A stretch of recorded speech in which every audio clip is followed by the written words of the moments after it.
First of all, I'm curious how many people here have seen Won't You Be My Neighbor in its entirety? Oh, that bodes well. Okay. Wonderful. So you were the producer of this film, and Morgan Neville was the director. And you have worked on one film together before, The Music of Strangers, which is about your father, Yo-Yo Ma, and his Silk Road music ensemble. And I understand that in a really unexpected way, that movie directly led to a movie about Mr. Rogers. So can you connect those dots? Yeah, so Morgan was interviewing my father, and he asked my dad, how did you learn to be a public figure? And my father responded, Mr. Rogers taught me. And that I don't think was the answer that Morgan was expecting. And it became sort of the first of a number of breadcrumbs that led Morgan to this topic and led the two of us to begin discussing it about 3 years ago, if this was something that we could pull off and do together.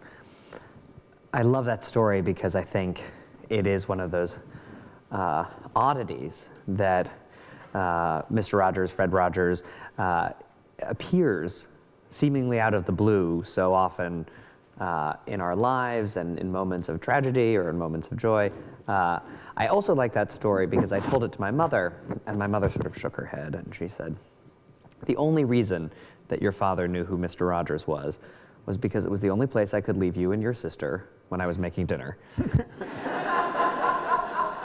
And there was something about being able to see the way that this man, 10 inches tall on a small black and white screen, could communicate with my sister and me and hold our attention that deeply that I think intrigued my father and led to a real friendship between him and Fred, but also between our two families. And so when Morgan called a few years ago, we had been working on a smaller project, sort of a series of short films, and he asked whether I thought this would be a good idea. I think almost before the words were out of his mouth, I was saying, yes, yes, yes, let's do it. I think it would be great. So, but yeah, it is an unusual beginning to this.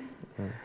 Now, Morgan Neville has said in an interview that he described taking the project to you and how enthusiastic you were, and he said at a certain point, enthusiasm turned to urgency.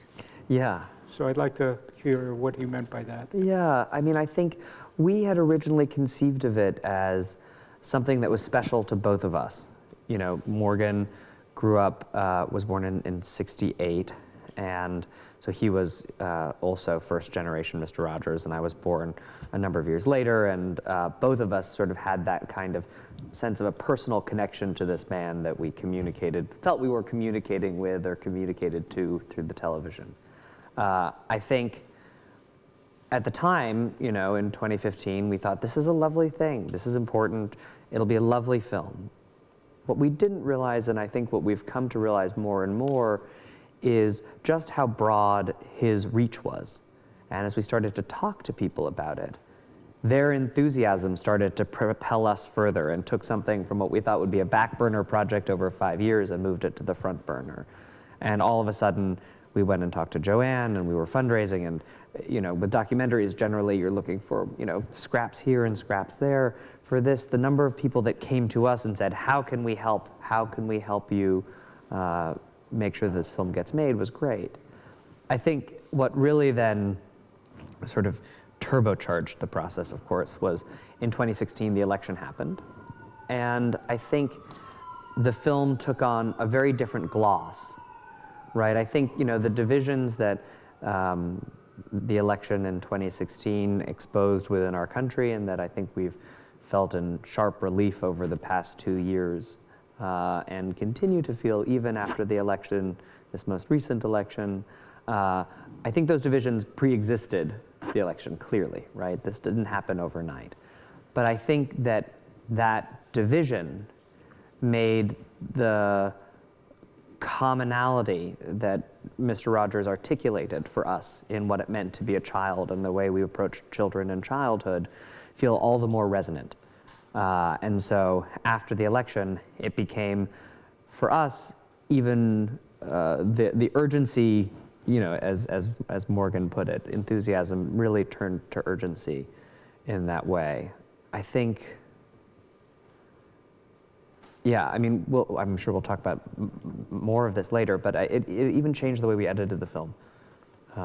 Because I think the film just, you can't separate the film in some way from the time that we're in a way that is unusual, I think. Yeah. I think Morgan was quoted as saying, it wasn't the worst way in the world to spend the entire year of 2017. Yeah, yeah, yeah. We all felt very lucky to be able to know why we were doing what we were doing and feel like we were contributing in some way. Well, when you said other people came to say, what can I do? That sort of segue into my next question. You were the producer, Morgan was the director, but the last time I went and looked at the credits, I counted 1 associate producer, 2 archival producers that I can sort of understand, 17 executive producers. So maybe you can talk a little bit about what all those people did. Well, I think executive producer producer is I think the only title that isn't clearly defined amongst the trades in film, and it's a source of real irritation for some documentary producers. They feel like, well, it's a real job and it's a difficult job, and it shouldn't just be bandied about. And I think Morgan is a huge advocate of that. And so I think for the wonderful folks that helped finance the film and helped bring it to life, that we offered the title of executive producer or co-executive producer to really honor that contribution. Mm-hmm. But there are 3 producers of the film, and that's myself, Morgan, and our other producer, Karen. And I think it's interesting because documentary is we were talking about this a little earlier, right? Documentary is so different from scripted film in that way, where the roles can't be as neatly defined. There's never enough time, there's never enough money, there are never enough people, and so everyone's always, playing a couple of different roles on any given production. And Morgan is a very generous director, and so we ended up splitting the interviews. I did probably a third of the interviews, and it was a wonderful experience. I think really collaborative. Sort of, your subject sometimes inflects the way you work together, and I think Mr. Rogers was a helpful subject in that way. So getting back to the archival producers, sure. I think anybody who has seen the film knows you had so much great material to work with. And I think Morgan said in an interview that, okay, sure, there was all the actual footage of the shows, but it was when he went to the commencement addresses that Mr. Rogers gave that were on YouTube, he saw that there was something else going on that had to be kind of threaded into the film. Yeah, it's very nerve-wracking. You're having read so many of Morgan's interviews, because I think, no. As we sort of, as the process of bringing a film to the world is one that takes a long time, right? I think we picture locked this film in over a year ago, right? So over a year ago was the last time we made a change to what the order of the clips and the way that it, and all of that, So we've been talking about the film for a long time. And I think as you talk about it, it evolves even in your own head.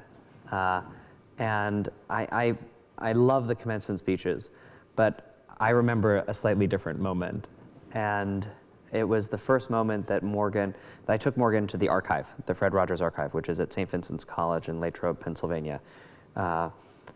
And we had heard about this special that he had done for the assassination of Bobby Kennedy. And he'd been on the air for a couple months nationally. He was still a very young man. And he felt that it would be irresponsible not to give families some way of talking about the events that children were going to see as the funeral was broadcast all day on Saturday. So he stayed up all night so that he could tape something to go out on the air before the funeral, to give parents a way of talking about this with their children, because they didn't know. I don't think anyone, it felt incredibly, I think he felt it was an obligation. And in that clip, I think it was the first time we knew we had a documentary subject. I think you can see him with this small toy car, and we didn't get a chance to put nearly as much of this footage as we would have liked in the final film. And he's just rolling the car back and forth as he talks to parents about assassination and what it means for someone to kill somebody else and how to think about that. And I think in making a documentary, finding that vulnerability in your subject is the sine qua non. You can't make a documentary if someone feels at arm's length, because part of what we want to see is, I know how my brain works, but I'm curious how your brain works, right? And I think that was the moment that we knew we could find a way in to at least gesture at Fred's psychology. I think his commencement addresses are gorgeous. They're so beautifully written, and I quote from them now all the time, sometimes just to myself when I'm feeling glum.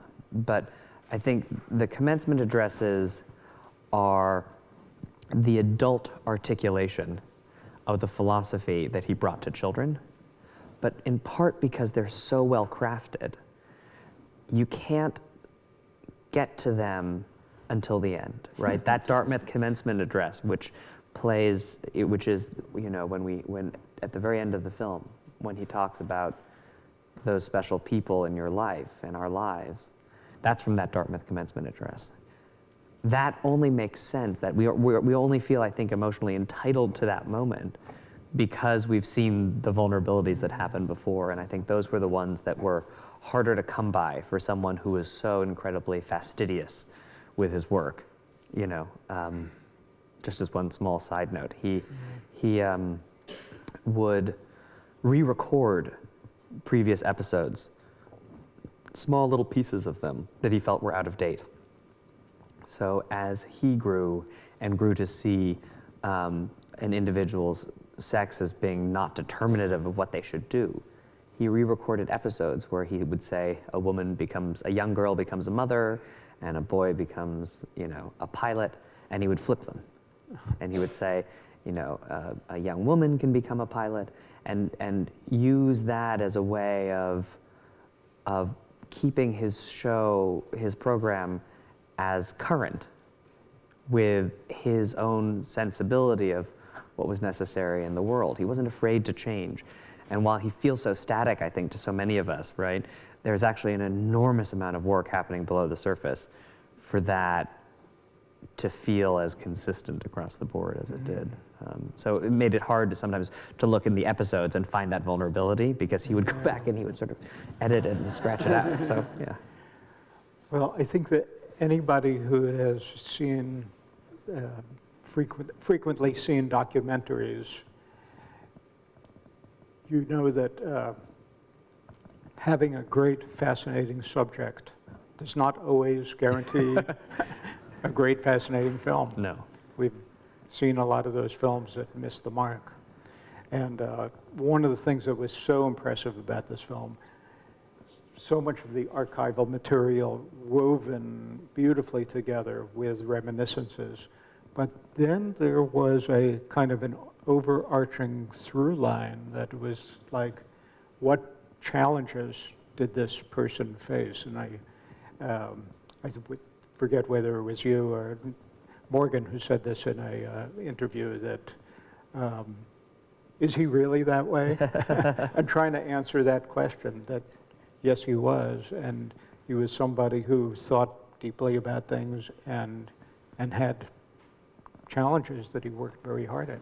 Yeah, I think there were two pieces that, from when we first talked about the idea, I share your feeling about the danger of the biodoc, right? That it can, in some ways, it can either be a lovely love letter to somebody, or it can feel like a forced march through somebody's life. It's like, okay, now the next decade, and I think, Morgan, who has made so many films, was not interested in doing that.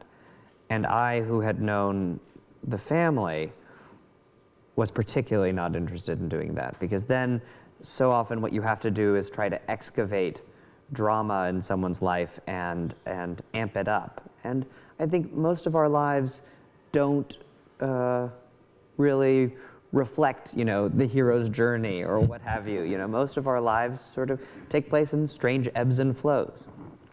I think what with Fred was very true was the challenge of ideas was very motivating, and we felt like we could just talk to Joanne and to the estate and say, we want to make a film about ideas.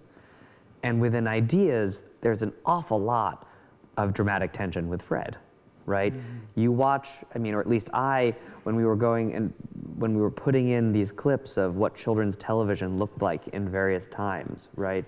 You look at them, and after being indoctrinated by Fred at the beginning of the film, you think, holy moly, there's a lot more violence going on in these clips than perhaps I remembered. There's that Ren and Stimpy clip where Ren hits the red button on the, on the desk in the Oval Office and blows up a chunk of the world, and you think, gosh, maybe I have a different relationship to these clips than perhaps when I first saw them.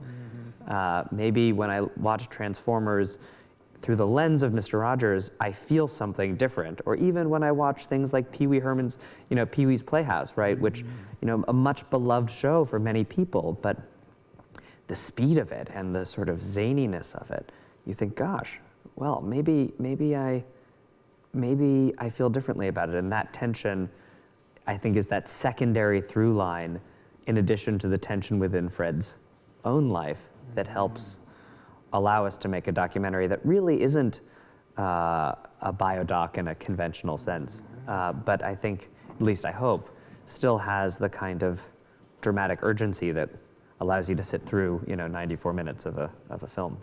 So, absolutely. Maybe we should get ready for clip number one. Sure. Yeah. Which is preceded by a question.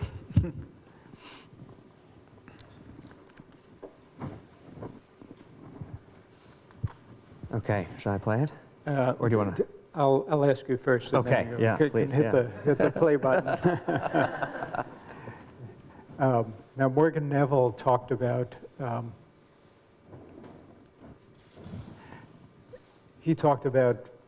growing up with Mr. Rogers on the TV, but you actually were on Mr. Rogers' show. That's true. Twice. That's true. I was on Mr. Rogers twice. Once when I was 6 and once when I was 16. And yeah, shall we play the clip or? Well, you said something we'll see in this clip. Yeah. Where you talked about how he kind of let you have your space. Yeah. Talk a little bit about that. I think it's really, if you've seen the film, or if you grew up with Mr. Rogers, or if you watch someone growing up with him, and you see the way he connects with a child, right? They are having an individual moment with this person through the television. And when that person who is, yay big, is all of a sudden 6 feet tall and three-dimensional, it's a very overwhelming experience as a child. And I was, I think, quite terrified. And I think, if television has there's a schedule to it, and it would have been very understandable for the program to sort of push and say, okay, let's keep this ball rolling, et cetera. But I think he was willing to say, no, take your time. Don't make Nicholas, let him come in his own time, in his own way. And it's interesting because this question of, was Fred really Fred? I think the fact that that's what he does in his program, saying, I like you as you are exactly and precisely, and that's the way he treated me as a child in real life as well, saying, I don't need you to come up and, give me a big hug right away. It's just take your time and get comfortable in this space, and where you are is exactly the right place to be. And I think that's a very generous thing to do for anybody, and it's a very important thing to do for a child. I like what you said in an interview that you had done last year, that he was very vulnerable with children, but he was also very deliberate.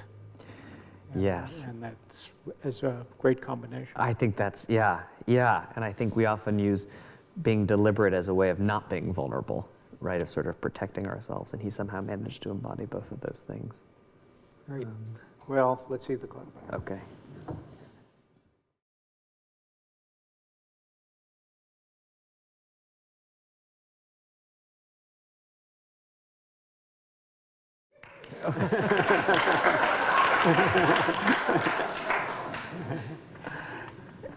And what was the experience like when you were 16?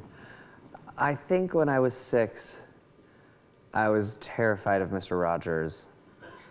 When I was 16, I was much more scared about playing with my dad. At 6, I felt like I was pretty much in charge, as you might have been able to tell. At 16, the notion, those are the only 2 times I've ever publicly performed with my father. So I think it's only someone like Fred could convince an anxious 16-year-old that the right thing to do was to be on a children's program.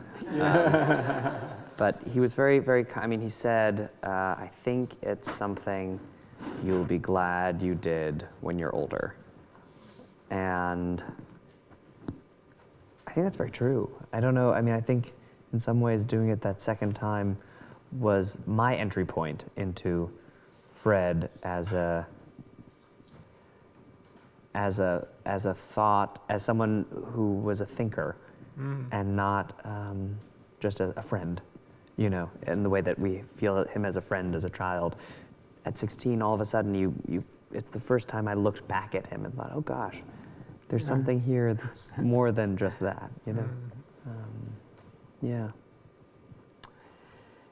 Now, the second clip goes to what I think is one of the heart of the movie. Maybe somebody refers to it as the gospel of kindness. Yeah. And that kindness as a guiding principle. I think you had said in an interview that Fred was so good at encouraging it, but also how to meet the challenges of kindness. Can you elaborate on that? Yeah, I think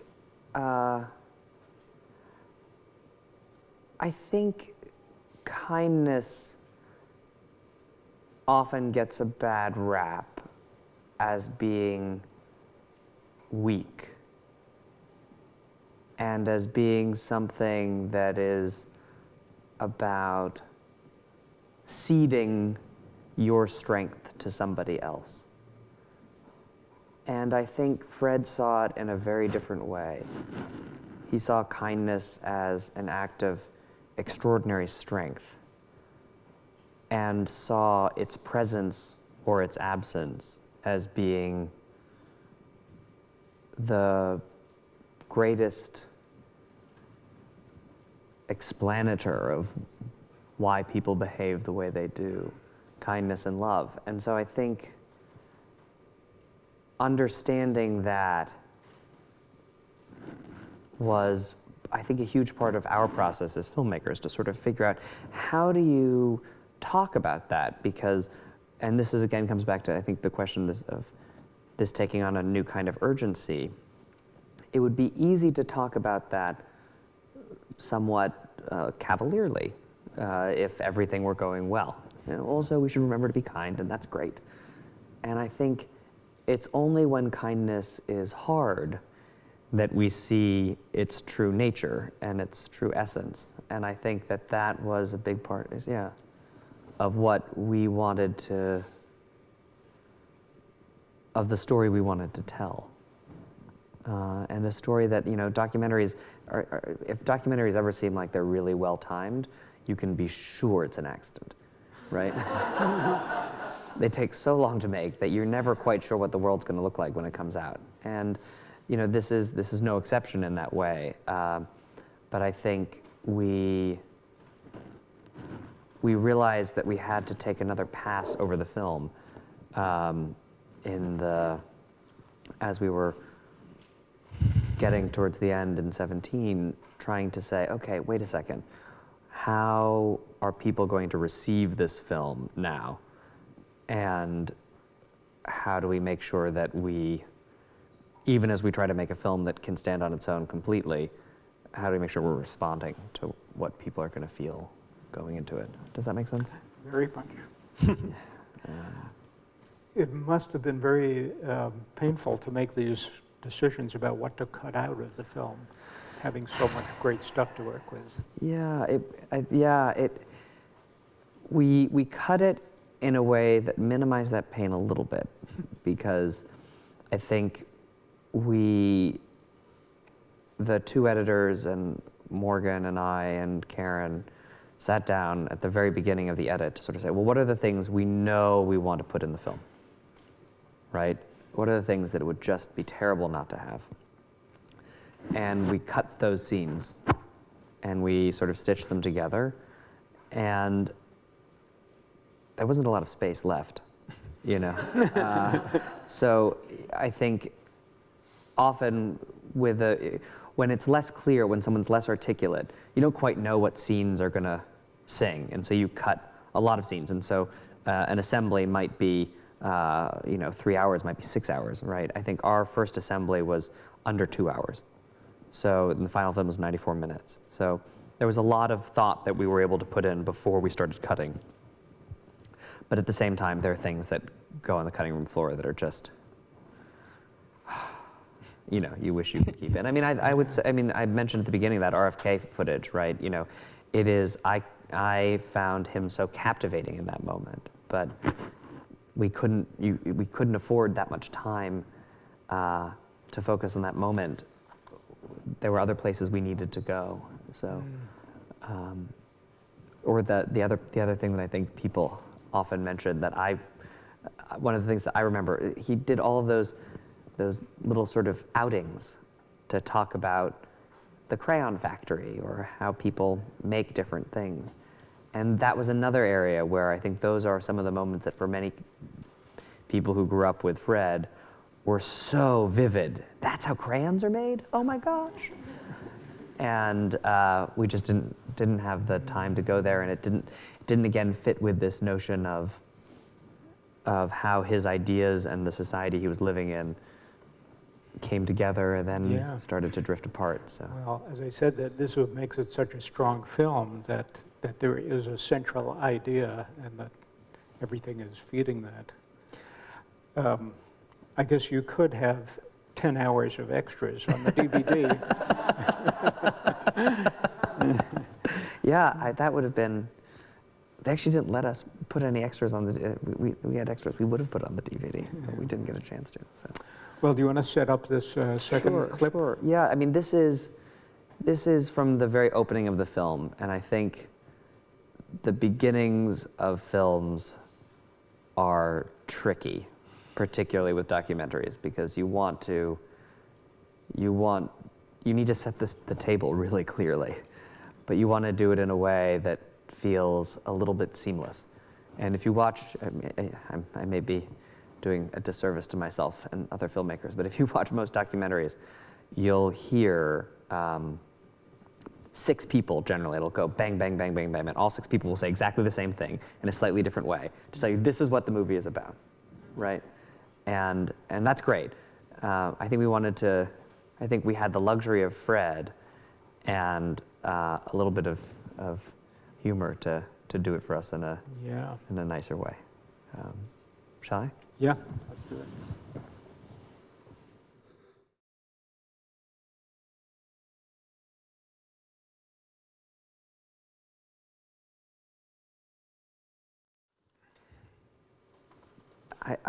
If you don't mind, I just want to pick up on just the end of that. Yeah, I think please.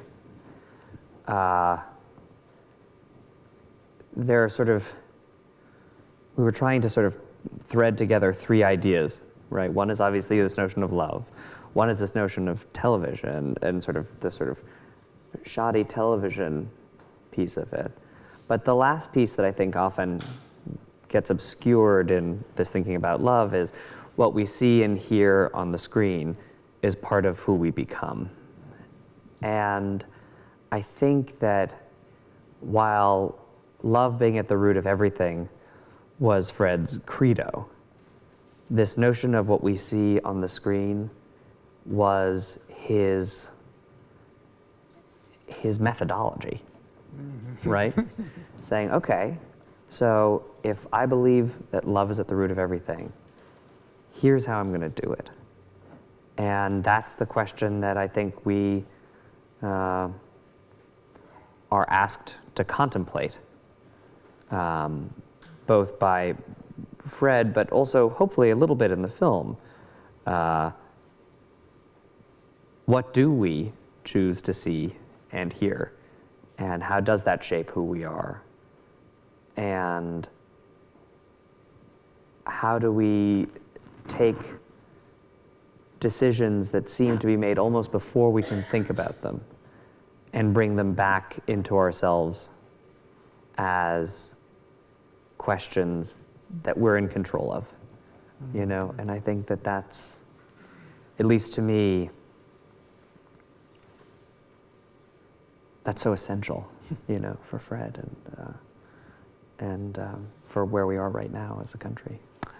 Well, it was an incredibly effective opening, and I know for me, who never saw any of the Mr. Rogers on TV, it was like after 3 minutes, this movie is going to be very different than what I thought it was going to be.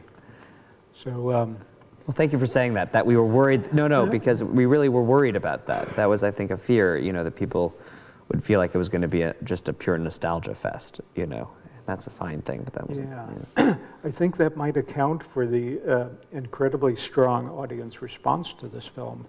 That an audience might go into it expecting one thing and come out of it incredibly moved and thoughtful, and that's probably what you've been finding as you bring the film to different audiences. I think you're right. I think it's that delicate balance, because you know that Fred can get someone to come, but Fred isn't going to get someone to tell somebody else, right? What's going to get someone to tell someone else is if they feel like they have an experience that moves them or transforms them or provokes them in some way. So I think I think you're very right. I think it's that 1-2 punch that at least, you know, we were cognizant of hoping to cultivate. And it was also very nice to work in the thread with people who were close to him and really knew him. And we're going to see a little bit of Joanne. Yes, Joanne yeah. in a minute. But Francois Clemens, who you know is a Vermonter. Is a Vermonter, now. yeah. Yes. I was half hoping he would show up tonight. He'd be pretty hard to miss in this crowd. He's a big personality. Yeah, no, I think it's interesting. You know, there were so many. The other temptation with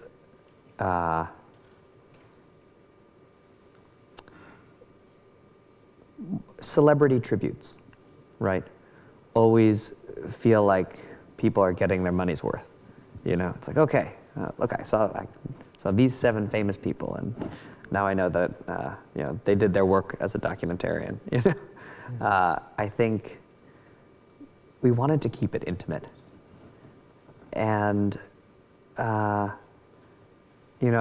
it was finding those people who really knew Fred and could speak to some of the elements that Fred perhaps couldn't particularly or didn't prefer to speak about with regard to himself, meant taking a different route, and sort of keeping it to those people who could offer a perspective that was unique to the film, right? Yeah.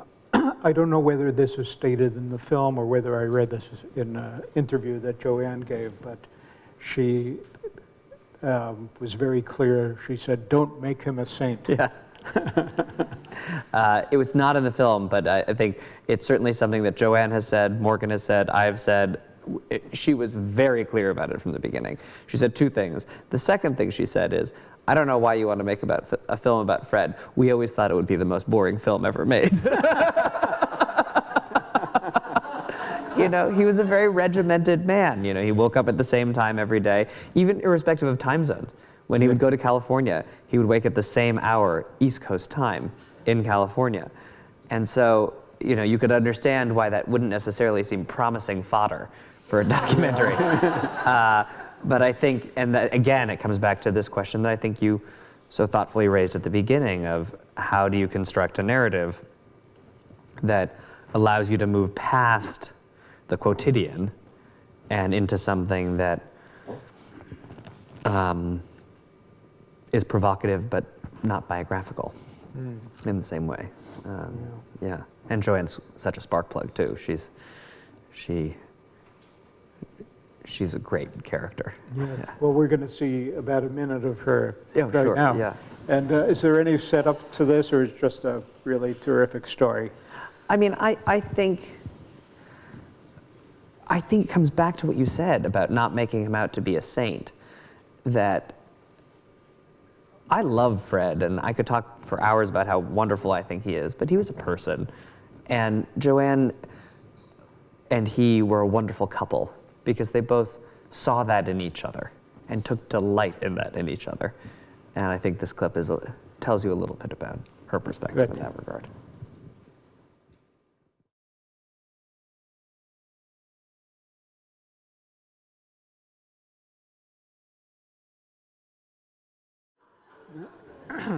When Joanne told us that in the interview, it was a much longer Shaggy Dog story. Yeah. Right? He was like talking about the electrodes and how it comes in over the air and all of that. And it was sort of Fred's penchant for sort of really going into the details and saying, I don't want to hide the ball from a child, so I'm going to explain exactly how an image gets into a television. And it makes the punchline even sweeter when Joanne says, yeah, none of that really got through to the child.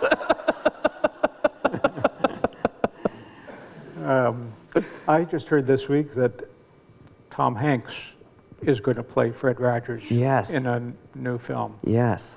What was your reaction when you heard that news? So the writers of the film are wonderful. One of them I actually went to college with, and I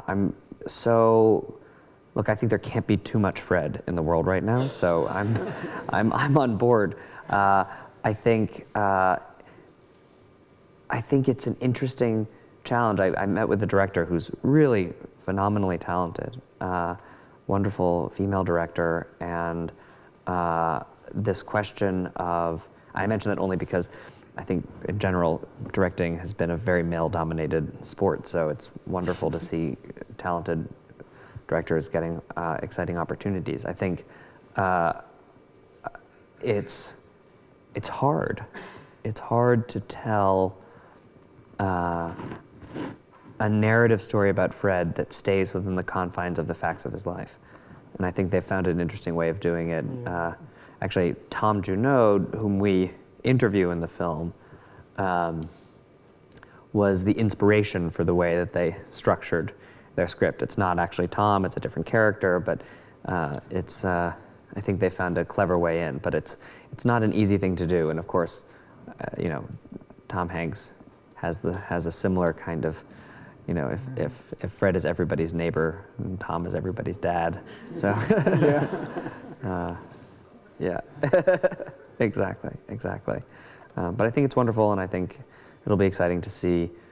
I think just to take a step back, there's this funny, I think, trend in with these 1-2 punches of documentaries and scripted films, right? You, On the Basis of Sex is coming out momentarily, which is the Ruth Bader Ginsburg story after RBG came out this summer, and then this Mr. Rogers movie, you know, is coming out next year after this documentary came out. I'm very excited to see. There's apparently a narrative version in the works of Three Identical Stranger, which will be very dark. But it's interesting to, you know, this notion of it's sort of not so much life imitating art, but art life imitating art, and art imitating art life. So yeah. But it's exciting. Well, the fourth clip we're going to show is, you know, when I first heard that there was going to be a fictional movie about Mr. Rogers, I thought that perhaps this was going to be the centerpiece, because this was an incredibly dramatic story of him going to testify in front of the Senate. Yeah. So why don't you set up? Sure. This? I mean, this is, I think, this is, you know, if the clip with Bobby Kennedy was what made us excited as filmmakers, I think this clip is probably what made our distributor excited, right? It's that iconic Senate testimony, which, you know, every time it sort of pops up on Facebook or on YouTube, it has a tendency to go viral at moments in time when we feel like our government isn't necessarily as responsive to us as we would like. So, how's that? Good.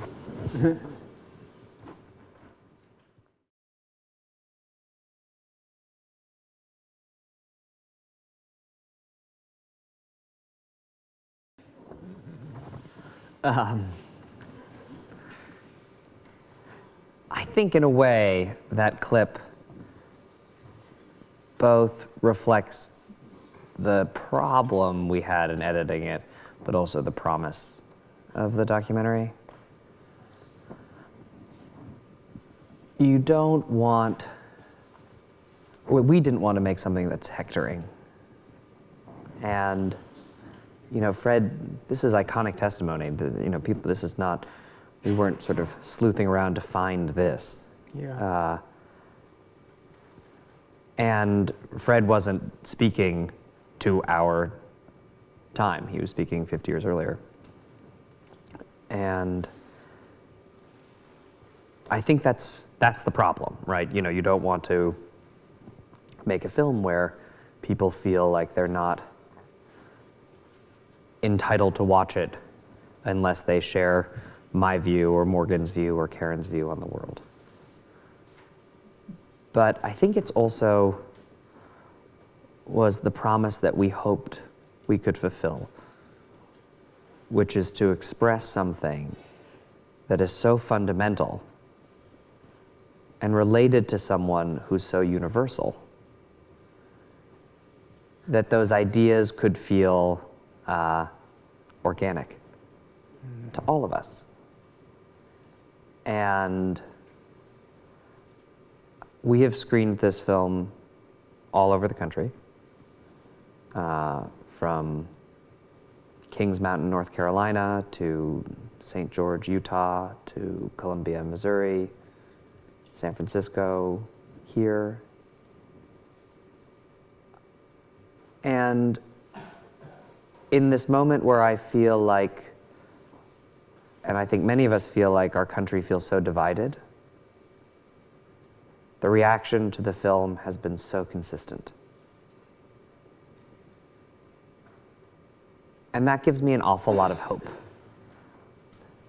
because it means that there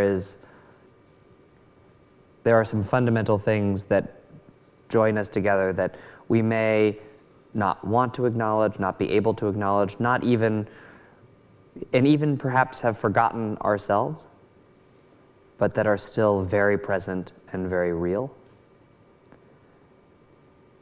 And I think that's reason to be hopeful. And I feel so privileged that we could bring this film at this moment in time, if only because it gives me hope, you know. So.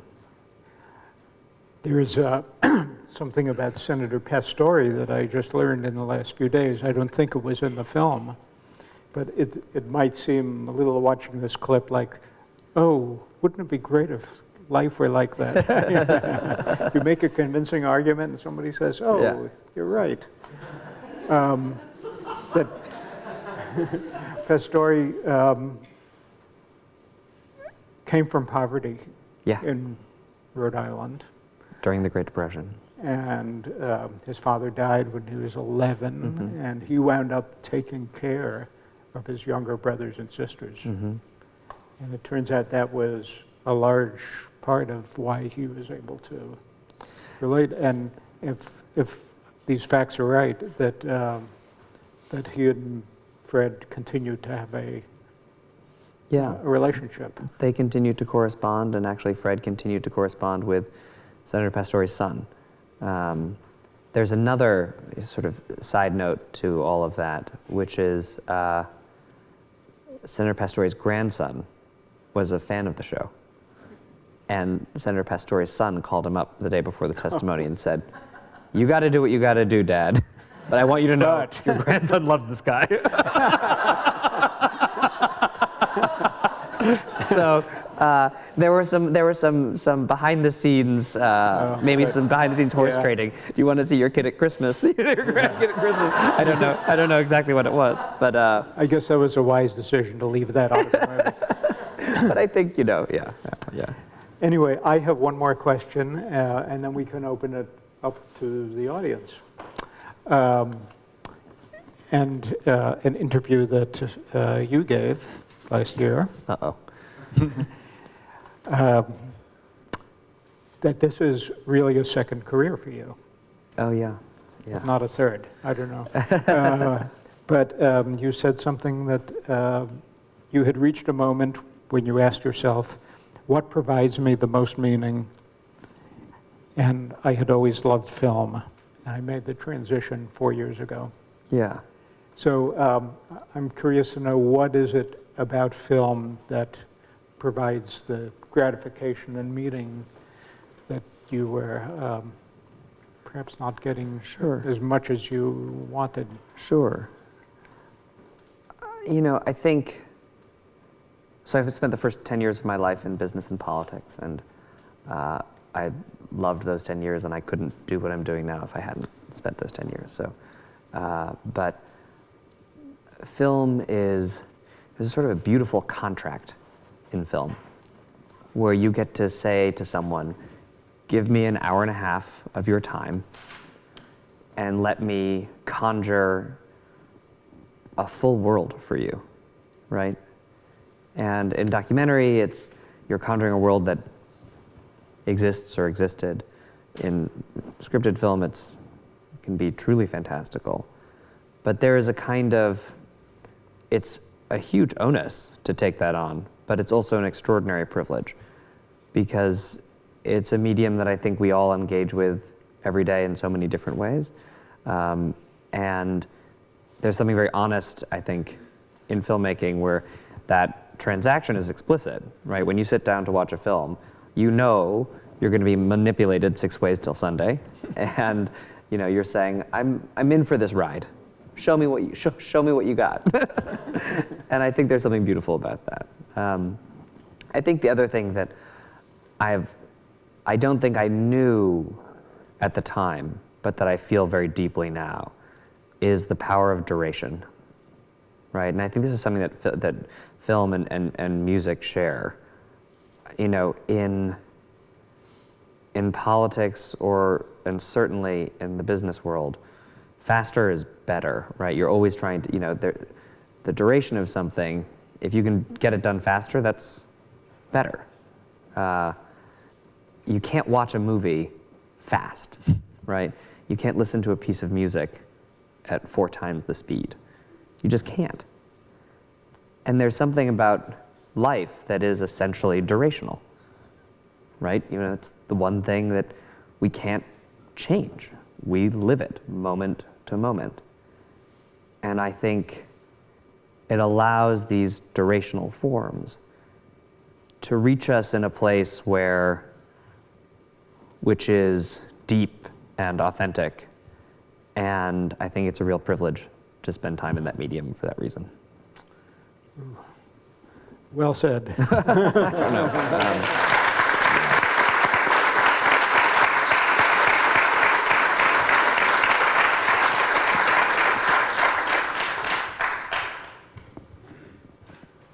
If people have questions, if you could just come up here to ask them so we can have them mic.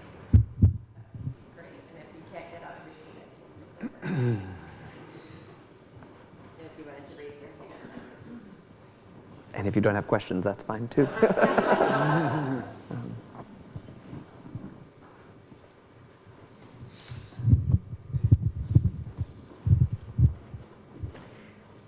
I have a question about, I grew up watching Mr. Rogers, and I was one of the people that really loved the outings that he did and going to see people at work. And when I've seen those clips again as an adult and as a parent, I'm really struck by the affirmation he gave to the people working, saying, you really have to pay attention, you're doing really fine work, and the dignity that he acknowledged in what they did. I don't think I thought of that as a child, but as an adult, I noticed that. And I wonder if in your conversations with people who knew Mr. Rogers, or in your conversations and sharing the film around the country, people have talked about that, the message he delivered to adults and how he modeled that. It's a wonderful point. First of all, I think such a great, I'm so glad that is so apparent, because it was so important to him. He doesn't say it's a visit to a crayon factory. You know, it's a visit to see how people make crayons, because it's about what people do. And that's what's exciting to him, and it's about celebrating that. I think it wasn't something we got a chance to talk about a lot in this film, but I think that this notion, it stems from the same notion of dignity that I think is so important to him. And I come back to that Dartmouth commencement speech that we sort of began with, and there's a line in it where he asks us to remember those people who always encouraged us to be true to the best within us. And I love that, because it's very Fred Rogers and its parsability, right? It's not just true to whatever is within you. You know, it's not just if you want to sit on the couch and eat ice cream, do that. It's true to the best within you. But it's also not true to some notion of the best that's externally mandated. It's something that already exists within you. And that's, to me, what I always see in those moments where he's celebrating the work that people do, whatever it is, that when they bring the fullness of who they are to their work, that is wonderful and worthy of celebration, whatever that work is, whatever that part of their life is, whether they're a child, whether they're an adult, whatever their circumstance. And I think that, gosh, that's an important thing to remember. I don't know if that answers your question. But.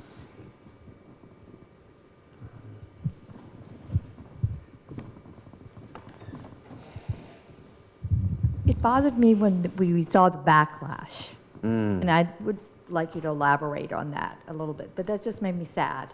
Yeah. Yeah. I think it's really upsetting. You know, I think, again, coming back to that point about filmmakers being manipulative, it does come towards the end of the movie when we're on his side very clearly. But I think even if it didn't, it's very upsetting to see that. I think it's interesting. It was a rare apology on Fox and Friends for having said that, for having used Mr. Rogers as a cudgel to accuse millennials of malfeasance. And I think Brian Kilmeade actually said that he regretted having said some of those things. I think but I think it's always a risk that we think of, Fred, after the 9/11, in the 9/11 speech, he talks about 6 feelings. He sort of asks us, whoever we are in whatever way, to bring to the world joy and light and hope and faith and pardon and joy and love. And I think all 6 of those can feel squishy at times. We can say, oh gosh, they're just so joyful, and so loving, so willing to forgive. And I think he turned those things on their head and said, oh no, this is the hard stuff, and this is the stuff we should celebrate. And I think that backlash comes from a fear of those 6 things not being enough and just fear in general. And so I think, but in the notion that it managed to get an apology, again, I see hope, right? That sometimes bringing these qualities to the world, you can feel like, the little Dutch boy with your finger in the dam. But it's the only thing we can do that has enduring power and value. And I think that I see a reminder of that in Fred's life. His ratings went down towards the end of his life. And PBS would put a lot of pressure on him to speed up the program and to make changes, to jazz it up, And he didn't. And yet now there's this huge renaissance of an interest in Fred, and Daniel Tiger's Neighborhood is the #1 children's show on PBS, and people are starting to look in the back catalog and rewatch his episodes, and my godchildren watch Fred Rogers on their little iPads. It's very weird. But I think that reminds me, okay, you keep at it. You bring the best of who you are, you bring the best of what you can offer to the world, and you can't predict the future, but you can do what you can do today. And I don't know, I take solace in that in a way that I think I didn't before I made this film.